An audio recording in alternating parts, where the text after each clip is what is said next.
Good morning. Good morning to you, one and all. And our prayer is that God is just moving in your life in absolutely, completely, and totally unbelievable ways and fashions. I again, sun is shining, a little brisk, but hey, it could be a whole lot worse because there's a lot of people who are still digging through rubble. There's a lot of people who are embracing heartache of an unbelievable magnitude. There's a lot of people who are devastated, who have lost everything they have. What's up, Doe? How are you, sir? And so, in the midst of all that appears to be bad or wrong or going wrong or not exactly right, we need to go ahead and give God glory that things are as well as they are. Debbie, how are you? How are you and your family doing? Since the celebration of your uncle. Just wanted to make sure that all was well with each and every one of you. Good morning, Minister Marcia, and how are you doing today? Oh, we're jumping on here. It's about 17 of y'all that hopped on here. Oh my God. Hi, Nancy, Carolyn, how are you? We're glad that you're here with us. Barbara, how you doing? Faye, glad you're well. Jaleesa, how is everything with you and your family? Well, I'm grateful to God to see so many of you who have jumped on here so fast. Dr. Gator, what's up, my friend? Good, good. Let the family know, Debbie, that we are praying for them and with them. Okay. Elder Gordon, how are you, sir? Good to see you. Minister Faith Thornton, don't make me shout. Don't make me holler. Oh my God, you talking about a miracle. Darlene, how are you? Sylvia Scott, good to see you.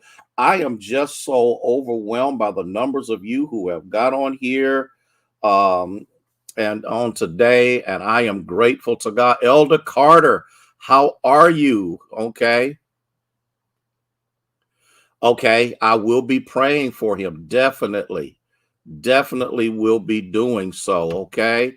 Pee Wee, glad all is well with you.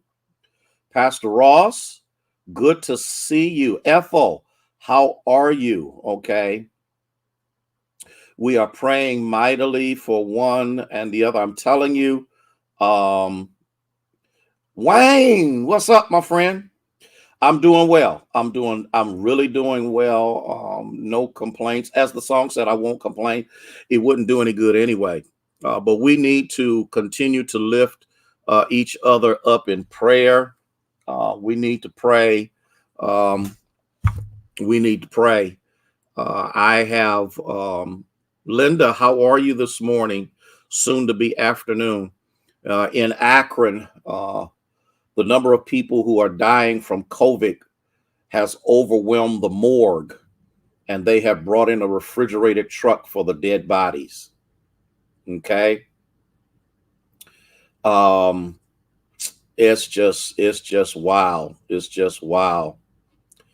Um, the word that I have gotten is that it's pretty it's pretty devastating in Youngstown. That's all I'm gonna say. Some things I can't say. But I need us to understand that the fervent prayer of the righteous availeth much. Cora, how are you?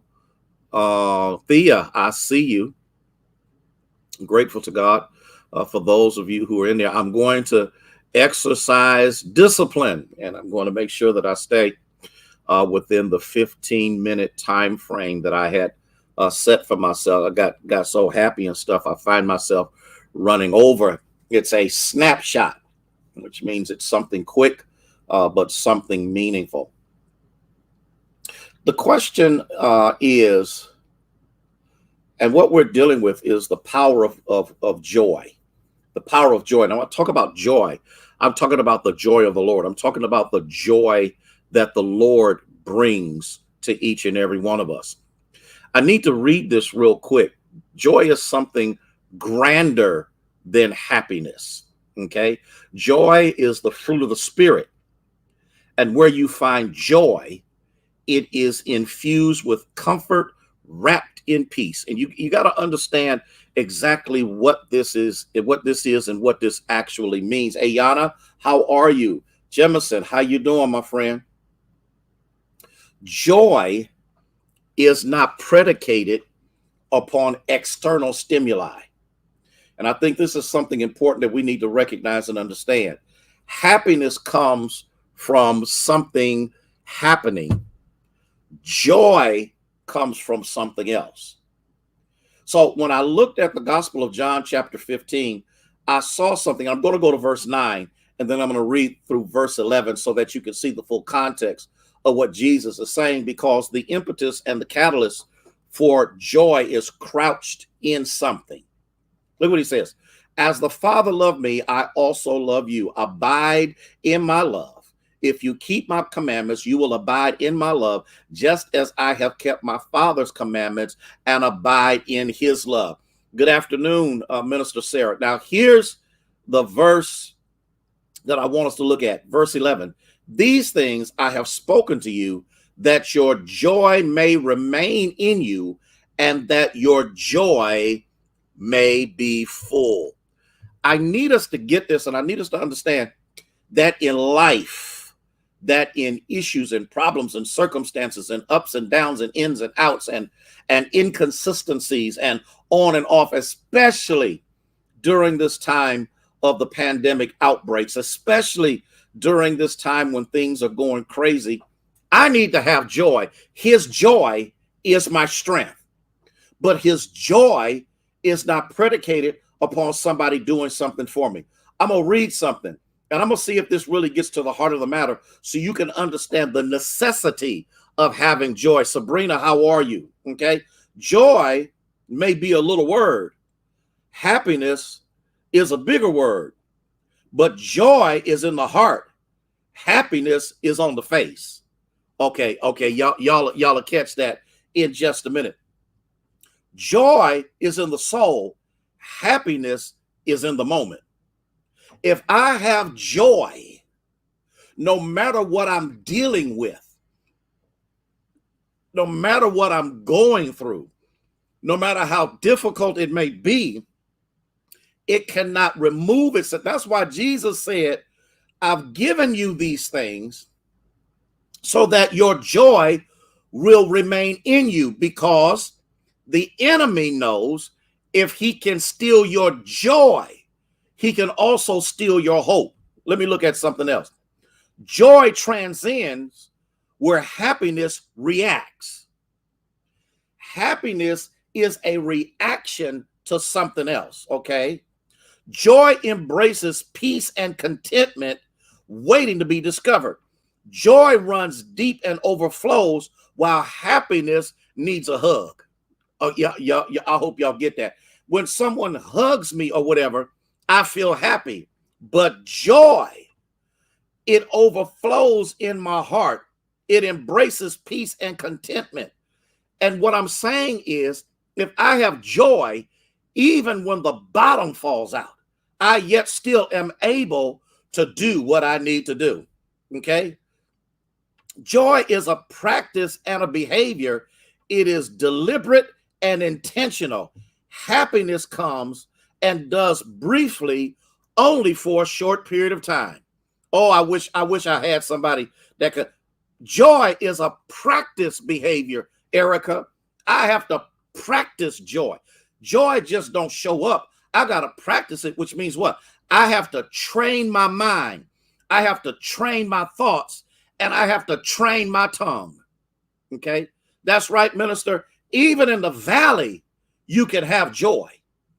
Even in moments of death and devastation, you can still have joy. Okay? Let me move on. I'm going to give you the rest of this and I'm going to get out of here. Joy is an inner feeling. Happiness is an outward expression.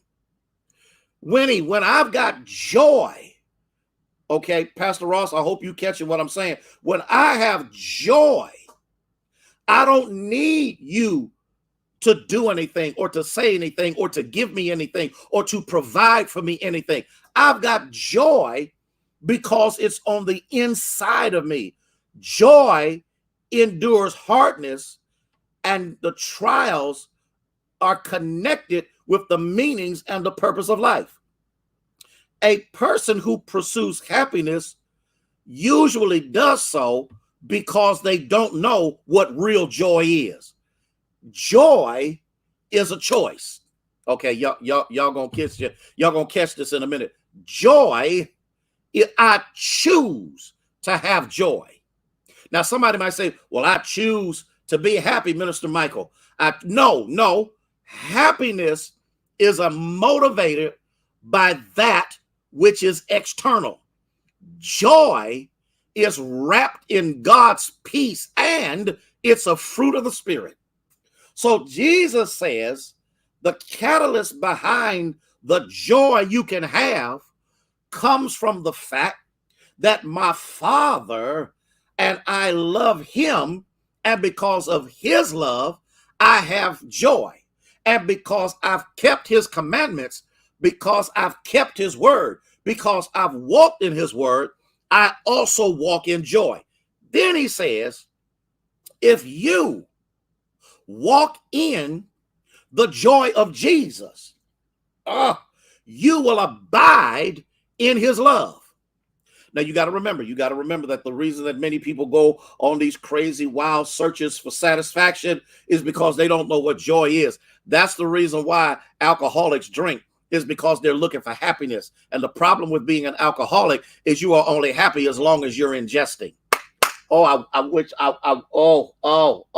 The reason that so many people are addicted to so many external things is because they like how it makes them happy. But see, joy operates when ain't nothing going right. Joy moves when ain't nothing happening the way it should. You will have the joy of the Lord, because it's in those moments of having joy is when your strength rises, is when your fortitude rises, is when your determination rises, is when your stick-to-itiveness rises. It's when you depend on God no matter what, and no matter how difficult the circumstance may be. And so he says, if you keep my commandments, my love will wrap itself around you, encapsulate you, no matter what you do, no matter how you feel, no matter how disappointed you may get.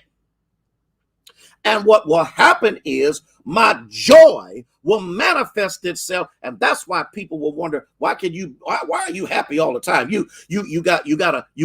What is it? You're going through trials. Your family done gone crazy. You ain't got no money. Your baby done left you. Everything is falling apart. And yet still, the smile on your face is not predicated upon your present situation or your present circumstance. Okay. But Barbara, what keeps joy, Pastor Ross, on the inside of you is who's inside of you. Laverne, I hope you catch that.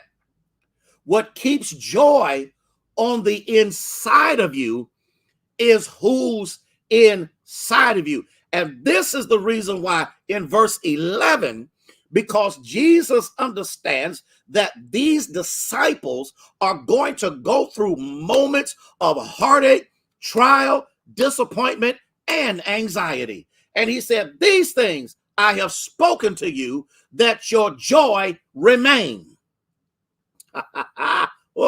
Remain in you, that your joy may be full. I'm done. That's all I stopped by to tell you. There's power in his joy. There's deliverance in his joy. There's healing in his joy. There's whatever you need in his joy. His joy has to be practiced. It has to be put. It's something that has to, and I know some of y'all are saying, well, how do you practice joy? By making a decision not to be bent out of shape, but allow his joy to be a part of our lives. Okay, all right, I'm done. That's all I stopped by to tell you. That's all I wanted to let you know. And you've got to understand this. Your whole outlook on life changes when you're walking in joy, living in joy, speaking in joy. That's what keeps you from being bitter. It helps you to be better. That's what helps you to move forward when everything else is pushing you backward. You got to do that, Cora. You got to check what's on the inside of you, because if all you got is church, you ain't got joy. If all you have is religiosity without a firm commitment to the Lord Jesus Christ, you don't have joy. You don't even know what joy is. You have no clue what joy is. And that's the reason why you are always on a mad search for other stuff to make you feel good. You need to understand that I can feel bad and still have joy. I can have the whole world fall apart and I can still have joy. Joy will make you better, not bitter. Can I say it again? Joy. That's right, Cora. Joy will make you better, not bitter. And joy will not allow the venom of other people to infuse itself into your behavior so that they are happy because now you are just as miserable as they are. I refuse. I'm telling you right now, I refuse to be miserable. I refuse to let people have my joy. I'm not going to do it. I like my rest. I like my peace. I like my contentment. I like the fact that I know who I am. I know whose I am, and he knows me. And because, well, Jemison, don't try to make friends. Just be friendly. Oh, you better catch what I just said. Don't quit trying to make friends. Just be friendly. And what will happen is people will be drawn to that personality. Listen, y'all have a blessed day. My time is up. I'm staying within the time frame that I said I was going to stay in. I love you one and all. I want the Lord to bless you tremendously, bless you coming in, bless you going out. Everywhere your feet trod, I want you to be blessed. And I want you to know that the joy of the Lord is your strength. And you don't need another human being to provide that for you. You have a blessed and powerful day in the Lord. And we look forward to seeing you on tomorrow as we continue with our snapshots. And our prayer is that every snapshot, Isaiah, is a blessing to you, one and all. Listen, again, love you much. May God bless you and may he keep you, is our prayer.